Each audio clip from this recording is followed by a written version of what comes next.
Hello दोस्त, कैसे हैं आप सब। उम्मीद करता हूं कि आप सब लोग स्वस्थ होंगे और अपनी पढ़ाई में व्यस्त होंगे। तो आज का जो हमारा टॉपिक है वह है सेल साइकिल और सेल डिवीजन, अर्थात कोशिका चक्र और कोशिका विभाजन।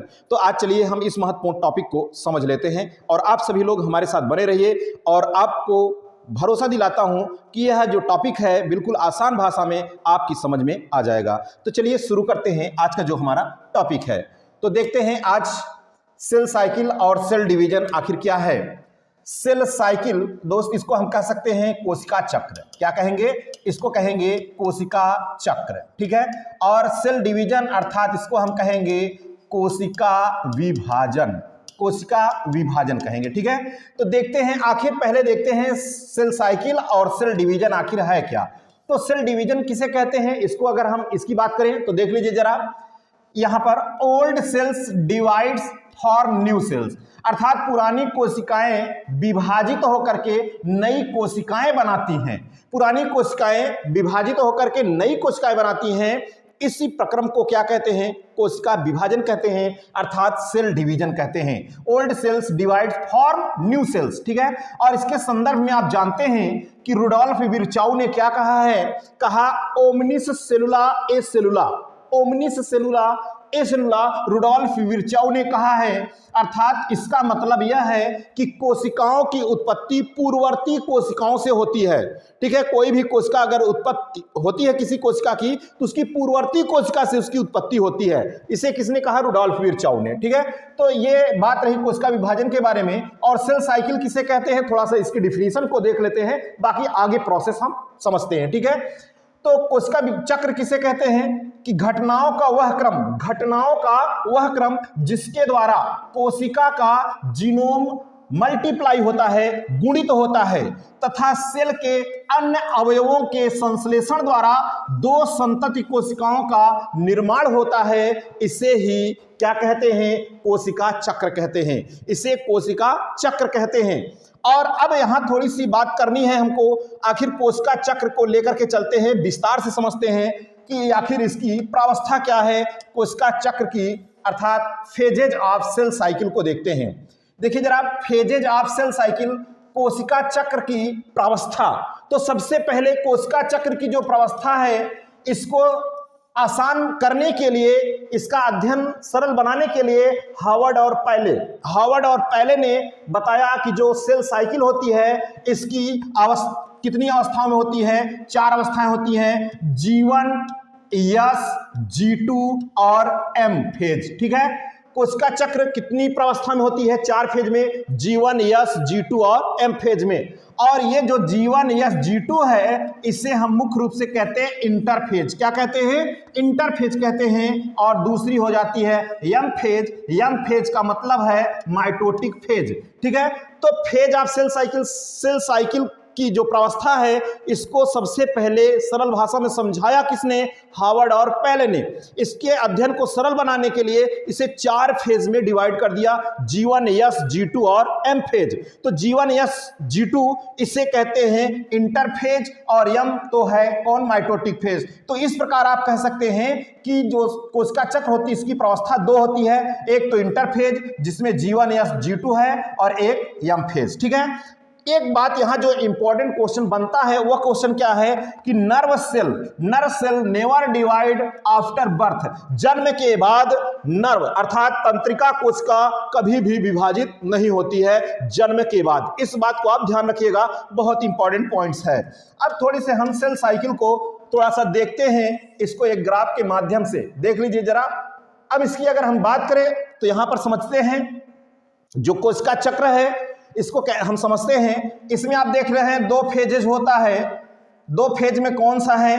एक तो है इंटरफेज, पूरा यहां से लेकर के दोस्त, यहां से लेकर के पूरा यहां तक की जो प्रावस्था है, यहां से यहां तक की जो प्रावस्था है, ये कहलाती है इंटरफेज। क्या है ये इंटरफेज है। और जो दूसरी प्रावस्था है, दूसरी प्रावस्था की अगर हम बात करें तो ये है दूसरी प्रावस्था। कौन सी? ये है दूसरी प्रावस्था, इसको कहते हैं हम, ये है एम फेज। कौन सी? ये एम फेज है, ठीक है। इतना एम फेज है और इतना क्या है? इंटरफेज। और जो इंटरफेज है, हम आपको बता दें, जो इंटरफेज प्रावस्था है इसको 3 प्रवस्था में बांटा गया है। किस प्रवस्था को? इंटरफेज को 3 प्रवस्था में बांटा गया है। आप देख रहे हैं, यह है G1 और ये है यस, ये है G1 और ये है यस और ये है G2। ठीक है, G1 यस और G2 3 प्रवस्थाएं हैं इंटरफेज में। ये है इंटरफेज, ये प्रवस्था है इंटरफेज, G1 यस और G2। तो अर्थात ये पूरी की पूरी प्रवस्था इंटरफेज। अब इस G1 यस G2 के अलावा यहां एक देख रहे हैं आप G0 फेज। कौन सी अवस्था है? G0 phase. अब देखते हैं, सबसे पहले तो मैंने बताया, यहां पर थोड़ा सा ध्यान दीजिए कि एक तो प्रवस्था है इंटरफेज, इंटरफेज प्रवस्था है, और दूसरी है एम फेज। कौन सी? M phase. इंटरफेज में कितनी प्रवस्था है? G1 है और S है और G2 है, G1 S और G2। अब यहां अगर बात करें तो जो इंटरफेज प्रवस्था होती है, टोटल ये कितना? 95%। टोटल अगर कोशिका विभाजित हो रही है तो पूरा समय जो लगता है कोशिका के विभाजन में, उसका 95% समय किसमें लगता है? इंटरफेज में लगता है 95%, और 5% जो समय है वो लगता है एम फेज में। इस 95% में जो G1 फेज है इसमें 50% समय लगता है, और जो यस फेज है इसमें 30% लगता है, और जो G2 है इसमें 15% समय लगता है।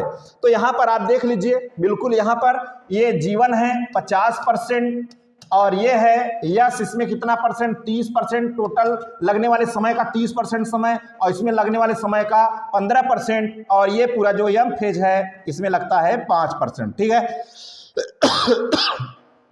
अब थोड़ा सा G1 में देखते हैं। G1 की यहां पर देख लीजिए, G1 का कैरेक्टर क्या है कि इसमें सेल ग्रोथ करती है। क्या करती है? इसमें सेल ग्रोथ करती है। सेल क्या करती है दोस्त? इसमें सेल ग्रोथ करती है, और इस प्रवस्था में यस फेज में डीएनए रिप्लिकेशन होता है। क्या होता है? इसमें डीएनए रिप्लिकेशन होता है। और इस G2 फेज में प्रिपरेशन फॉर माइटोसिस, कोशिका माइटोसिस के लिए तैयार होती है, कोशिका माइटोसिस के लिए तैयार होती है।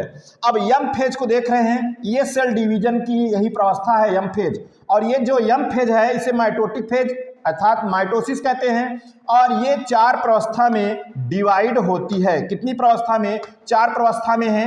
एक तो है प्रोफेज, ये है प्रोफेज, और ये है मेटाफेज, और ये है एनाफेज, और ये है टीलोफेज। उसके बाद ये है साइटोकाइनेसिस। क्या है? साइटोकाइनेसिस। अब अगर हम बात करें तो G0 फेज की, तो यहां से भी क्वेश्चन पूछता है G0 फेज से। क्या क्वेश्चन पूछता है कि इसके एग्जाम्पल पूछ लेता है। ठीक है, अब इसको समझिए जरा। क्विसेंट फॉर लॉन्गर पीरियड, अर्थात ये लंबे समय तक शांत रहने वाली अवस्था है। अर्थात कुछ जो सेल्स होती हैं G1 फेज में होती हैं, तो उसके बाद किस में चली जाती हैं? G0 फेज में, अर्थात वो फिर से विभाजित नहीं होती हैं और पड़ी रहती हैं, शांत अवस्था में रहती हैं। तो G0 फेज दर्शाता है। इसका एग्जाम्पल क्या है? Non proliferative cell, non proliferative cell यही G0 फेज में चली जाती है। इसका एग्जाम्पल क्या है? कार्डियक सेल और न्यूरॉन्स, कार्डियक सेल और न्यूरॉन। और कुछ मल्टी सेलुलर जो यूकैरियोट्स हैं, इसके एग्जाम्पल, मल्टी सेलुलर यूकैरियोट्स के एग्जाम्पल हैं some livers and kidney cells, some liver और किडनी सेल्स। और अगर मानव की बात करें तो जो मानव की कोशिका है उसको विभाजित होने में 90 घंटे का यदि समय लग रहा है, 90 घंटे का टाइम लग रहा है, तो उसमें से 89 घंटा दोस्त इंटरफेज में जाता है और 1 घंटा यम फेज में वेस्ट होता है। यम फेज में 1 घंटा टोटल टाइम, इंटरफेज में कितना? 89 घंटा समय लगता है। ठीक है, अब इनको हम देखते हैं G1 यस और G2, G1 यस और G2। ठीक है, और यम फेज, इसकी विशेषता को देखते हैं। इसकी क्या देखते हैं हम? विशेषता को देखते हैं। तो चलिए देख लेते हैं आखिर इसकी विशेषता क्या है। ठीक है, यहां देखिए जरा इसकी विशेषता। इसको सरल बनाने के लिए हमने कुछ इस तरीके से इसको डिवाइड कर रखा है। तो इसको देखिए जरा, इंटरफेज प्रवस्था है और ये है एम फेज, इंटरफेज और एम फेज। इंटरफेज को हमने बताया इसकी 3 प्रवस्था हैं, एक है G1 और एक है यस और ये है G2, G1 यस और G2। ठीक है, पहली बात तो इंटरफेज की हम कुछ देखते हैं, आखिर इसके क्या मुख्य बिंदु हैं इंटरफेज के।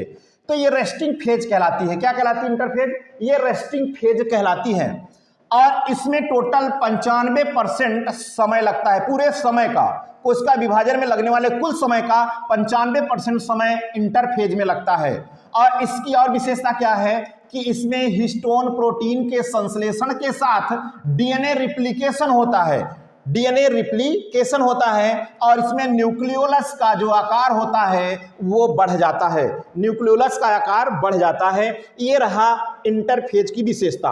अब इंटरफेज में जो जीवन है, जीवन की विशेषता देखते हैं और यस की देखते हैं और G2 देखते हैं, उसके बाद हम एम फेज की बात करते हैं। तो चलिए देखते हैं जरा इसको, G1 यस और G2 को, ठीक है, G1 यस और G2 को। तो जीवन की विशेषता यहां पर देख लीजिए, 2 3 4 पॉइंट्स हैं।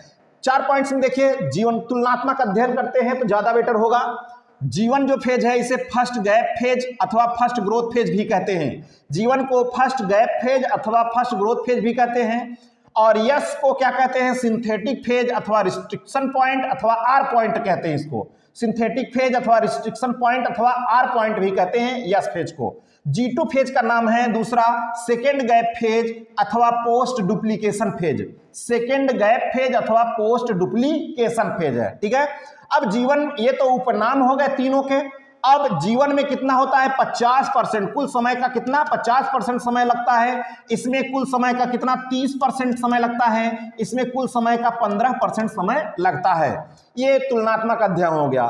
दूसरी बात, इसमें आरएनए का संश्लेषण होता है और इसमें डीएनए का संश्लेषण होता है और इसमें आरएनए और प्रोटीन का संश्लेषण होता है, ठीक है। अब और क्या है, इसमें आरएनए संश्लेषण के साथ साथ प्रोटीन, लिपिड, कार्बोहाइड्रेट और कला का संश्लेषण होता है, मेम्ब्रेन का, ठीक है। और इसमें डीएनए सिंथेसिस और डीएनए मल्टीप्लिकेशन होता है। और इसके साथ साथ जो क्वेश्चन ये बनता है कि हिस्टोन प्रोटीन का निर्माण कहाँ होता है, तो किस अवस्था में, यस फेज में होती है, यस फेज में, ठीक है। और इसकी एक विशेषता और है, इसमें डिप्लॉयड सेल टेट्राप्लॉयड हो जाती है। क्या, डिप्लॉयड सेल टेट्राप्लॉयड हो जाती है। और जो G2 फेज है इसमें आरएनए और प्रोटीन संश्लेषण भी होता है। इसमें डीएनए संश्लेषण स्टॉप्स, रुक जाता है। डीएनए का संश्लेषण क्या होता है, रुक जाता है, रुक जा। अब इसमें अगला पॉइंट क्या है, इसमें सेंट्रियोल, माइटोकॉन्ड्रिया, गोल्जी बॉडी 2 गुने हो जाते हैं। यह भी क्वेश्चन पूछता है कि किस प्रावस्था में सेंट्रियोल, माइटोकॉन्ड्रिया, गोल्जी बॉडी 2 गुने हो जाते हैं, तो किसमें, G2 फेज में। पोस्ट डुप्लीकेशन फेज किसे कहते हैं, G2 को कहते हैं। 15% टोटल समय का किस प्रावस्था में लगता है, G2 में लगता है। आरएनए और प्रोटीन का संश्लेषण का होता है, G2 में होता है। तो ये ऐसे प्रश्न है। और अगर पूछ ले हिस्टोन प्रोटीन का निर्माण कहाँ होता है, तो यस फेज में होता है। और पूछ ले आरएनए का संश्लेषण कहाँ होता है, G1 फेज में होता है। अब बात करें एम फेज की, किसकी बात करने चल रहे हैं, एम फेज की बात करने चल रहे हैं। तो ये है एम फेज, क्या है, ये है एम फेज, ठीक है। माइटोटिक फेज, इससे माइटोटिक फेज भी कहते हैं। जैसे जीवन को फर्स्ट गैप फेज अथवा फर्स्ट ग्रोथ फेज, यस को synthetic phase, restriction point, G2 second gap phase, post duplication phase, उसी तरह से माइटोटिक फेज भी कहते हैं। इसमें कुल समय का कितना परसेंट, 5% समय लगता है। और जो केंद्रक का वास्तविक विभाजन होता है इसी प्रावस्था में होता है, इसी प्रावस्था में होता है। केंद्रक का वास्तविक विभाजन इसी प्रावस्था में होता है। वेरी वेरी मोस्ट इंपॉर्टेंट, ठीक है। और ये और क्या विशेषता है, शॉर्ट फेज होती है और बहुत इंपॉर्टेंट फेज होती है। एम फेज शॉर्ट फेज होती है, शॉर्ट फेज, जबकि इंटरफेज क्या होती है, वो थोड़ा सा लंबी प्रक्रिया है, ठीक है। और इसमें होता क्या है, डुप्लीकेटेड क्रोमोसोम का बंटवारा 2 डॉटर सेल्स के मध्य हो जाता है। डुप्लीकेटेड क्रोमोसोम का बंटवारा 2 डॉटर सेल के मध्य हो जाता है। अब थोड़ी सी हम बात करते हैं दोस्त टाइप ऑफ सेल डिवीजन की। उम्मीद करते हैं यह आपके समझ में आ गया होगा, क्योंकि तुलनात्मक अध्ययन है, इसे नोट कर लीजिए, थोड़ा सा इसका रिवीजन कर लीजिए। उम्मीद करते हैं कि पूरा का पूरा आपके समझ में आ जाएगा, ठीक है। थोड़ा हम टाइप ऑफ सेल डिवीजन की बात कर लेते हैं कि आखिर टाइप्स ऑफ सेल डिवीजन, कोशिका विभाजन के कितने प्रकार हैं। अब देखिए, टाइप ऑफ सेल डिवीजन की बात करें अगर हम, तो सबसे पहले जब कोशिका विभाजन होता है तो कैरियोकाइनेसिस की प्रक्रिया होती है, फिर साइटोकाइनेसिस की प्रक्रिया होती है। कैरियोकाइनेसिस का मतलब है पहले केंद्रक का विभाजन होता है और फिर उसके बाद साइटोकाइनेसिस का मतलब फिर साइटोप्लाज्म का विभाजन होता है, कोशिका द्रव्य का विभाजन होता है, ठीक है। तो अब इसकी अगर बात करें टाइप ऑफ सेल डिवीजन की, तो सेल डिवीजन कितने प्रकार का, 3 प्रकार का। सेल डिवीजन कितने प्रकार का है, 3 प्रकार का है कोशिका विभाजन, ठीक है। कौन कौन सा, ए माइटोसिस, माइटोसिस और मायोसिस, ठीक है। मियोसिस कहिए या मायोसिस कहिए, आपके ऊपर है टर्मिनोलॉजी का कैसा बनाते हैं, ठीक है। तो सेल डिवीजन कितने प्रकार का? 3 प्रकार का। 3 प्रकार में आप देख रहे हैं, बिल्कुल इसके 3 प्रकार में एमाइटोसिस, माइटोसिस और मियोसिस। अर्धसूत्री विभाजन ये है सूत्री विभाजन या समसूत्री विभाजन, ये असूत्री विभाजन। अब इसे और किस नाम से जानते हैं? इसे और किस नाम से जानते हैं? एमाइटोसिस को आल्सो कॉल्ड डायरेक्ट डिवीजन, इसे डायरेक्ट डिवीजन भी कहते हैं। और माइटोसिस को क्या कहते हैं? माइटोसिस को सोमैटिक डिवीजन अथवा इक्वेशनल डिवीजन भी कहते हैं। इसे डायरेक्ट डिवीजन, इसे सोमैटिक डिवीजन अथवा इक्वेशनल डिवीजन कहते हैं। इसे मियोसिस को कहते हैं रिडक्शन डिवीजन। क्या कहते हैं? रिडक्शन डिवीजन भी कहते हैं। यह रहा तुलनात्मक अध्ययन। अब इसकी खोज किसने किया? रैमक ने किया इसकी खोज। किसकी? एमाइटोसिस की खोज रैमक ने चिक एम्ब्रियो में किया था। चिक एम्ब्रियो में 1841 में किया था, जबकि इसकी व्याख्या फ्लेमिंग ने किया था। कब? 1882 में। और इसकी खोज किसने किया था? माइटोसिस की खोज किया था डब्ल्यू फ्लेमिंग ने 1882 में, और इसकी व्याख्या ई स्ट्रासबर्गर ने प्लांट कोशिका में की थी, प्लांट सेल में की थी। जबकि मायोसिस की खोज फार्मर और मुरे ने 1905 में किया था। इसकी खोज से संबंधित भी क्वेश्चन आ जाता है, ठीक है, 1905 में। अब अगली विशेषता क्या है, इसको देखिए जरा। इसका एग्जाम्पल आखिर एमाइटोसिस की जो प्रोसेस है, कहाँ होता है? एमाइटोसिस, ठीक है, डिवीजन प्रोकैरियोटिक सेल्स में, जैसे बैक्टीरिया में भी होता है इसमें, ठीक है, एमाइटोसिस। कुछ थैलोफाइट्स हैं, जैसे एल्गी है, फंजाई है, और कुछ प्रोटोजोवन में भी होता है एमाइटोसिस, और कुछ पुराने टिश्यू में। इसमें होता क्या है कि एक कोशिका आराम से विभाजित होकर के पहले केंद्रक जो है विभाजित होता है, उसके बाद साइटोप्लाज्म, और कितने? 2 कोशिकाएं यहाँ बन गई, ठीक है। और माइटोसिस में क्या होता है? इसमें एक कोशिका से 2 कोशिका इसमें भी बन जाती है, कोशिका से 2 कोशिका। इसकी विशेषता है ये अगुणित अर्थात हैप्लॉइड अथवा डिप्लॉइड कोशिकाओं में होती है, ठीक है। अगर यहाँ हैप्लॉइड है, इसकी विशेषता है कि जितना पेरेंट सेल में क्रोमोसोम होंगे उतने ही इसके डॉटर सेल में होंगे क्रोमोसोम, ठीक है। n है तो n, और ये अगर 2n है तो 2n, ठीक है, 2n है तो 2n हो गया, ऐसा इस प्रकार से। और इसमें पहले कैरियोकाइनेसिस होती है, फिर साइटोकाइनेसिस होती है। जो कैरियोकाइनेसिस, इसमें केंद्रक का विभाजन होता है। इसमें 4 प्रावस्थाएं हैं, कौन कौन सी? प्रोफेज, मेटाफेज, एनाफेज, टीलोफेज, और फिर साइटोकाइनेसिस, ठीक है। अब अगर बात करें मेयोसिस की, तो मेयोसिस इसे रिडक्शन डिवीजन भी कहते हैं। इसकी खोज फार्मर और मुरे ने किया था। इसमें 2 बार विभाजन होता है। कितनी बार? 2 बार। कोशिका 2 बार विभाजित होती है, और इसमें एक कोशिका से कितनी कोशिका बनती हैं? 4 कोशिकाएं। इसमें एक कोशिका से 2 कोशिका बनती हैं, इसमें एक कोशिका से 4 कोशिका बनती हैं। माइटोसिस, 2 मतलब 2, ठीक है, 2 कोशिका, इसमें से 1 से 4। इसमें 2 बार विभाजन होता है। पहले एक कोशिका से 2 कोशिका बन जाती है, फिर इस कोशिका से 2 कोशिका यहाँ, और इस कोशिका से 2 कोशिका यहाँ, अर्थात कितने? 2 बार विभाजन हुआ। मियोसिस फर्स्ट, मियोसिस सेकेंड, तो कितने? 4 कोशिका यहाँ बन गई। और इसकी विशेषता अर्धसूत्री विभाजन कहते हैं। और ये जर्म सेल में होती है। किसमें होती है? ये सोमैटिक सेल में होती है माइटोसिस, ये जर्म सेल में अर्थात रिप्रोडक्टिव सेल में होती है, ठीक है। और इसमें अगर इसके पेरेंट सेल में 2n क्रोमोसोम है, इसके डॉटर में कितने होंगे? n क्रोमोसोम होंगे। कितने? हैप्लॉइड। अगर यहाँ डिप्लॉइड है तो वहाँ क्या हो जाएगा? हैप्लॉइड, ठीक है। और इसमें जो यह मियोसिस है, कितने प्रकार की? 3। कौन कौन? स्पोरोजेनिक मियोसिस और गैमेटिक मियोसिस और जाइगोटिक मियोसिस, ठीक है। स्पोरोजेनिक मियोसिस, गैमेटिक मियोसिस और जाइगोटिक मियोसिस होती है, ठीक है। तो देख लीजिए जरा एक बार, बिल्कुल तुलनात्मक अध्ययन है, और उम्मीद करते हैं कि इस प्रकार का लेक्चर आपके लिए काफ़ी मददगार होगा। यदि इस प्रकार का लेक्चर आपके लिए काफ़ी हेल्पफुल है तो हमारे कमेंट बॉक्स में आप लोग जोरदार कमेंट करिए भाई। आप लोग कंजूसी कर देते हैं, कमेंट नहीं करते, जिससे कि थोड़ी सी ऊर्जा कम हो जाती है।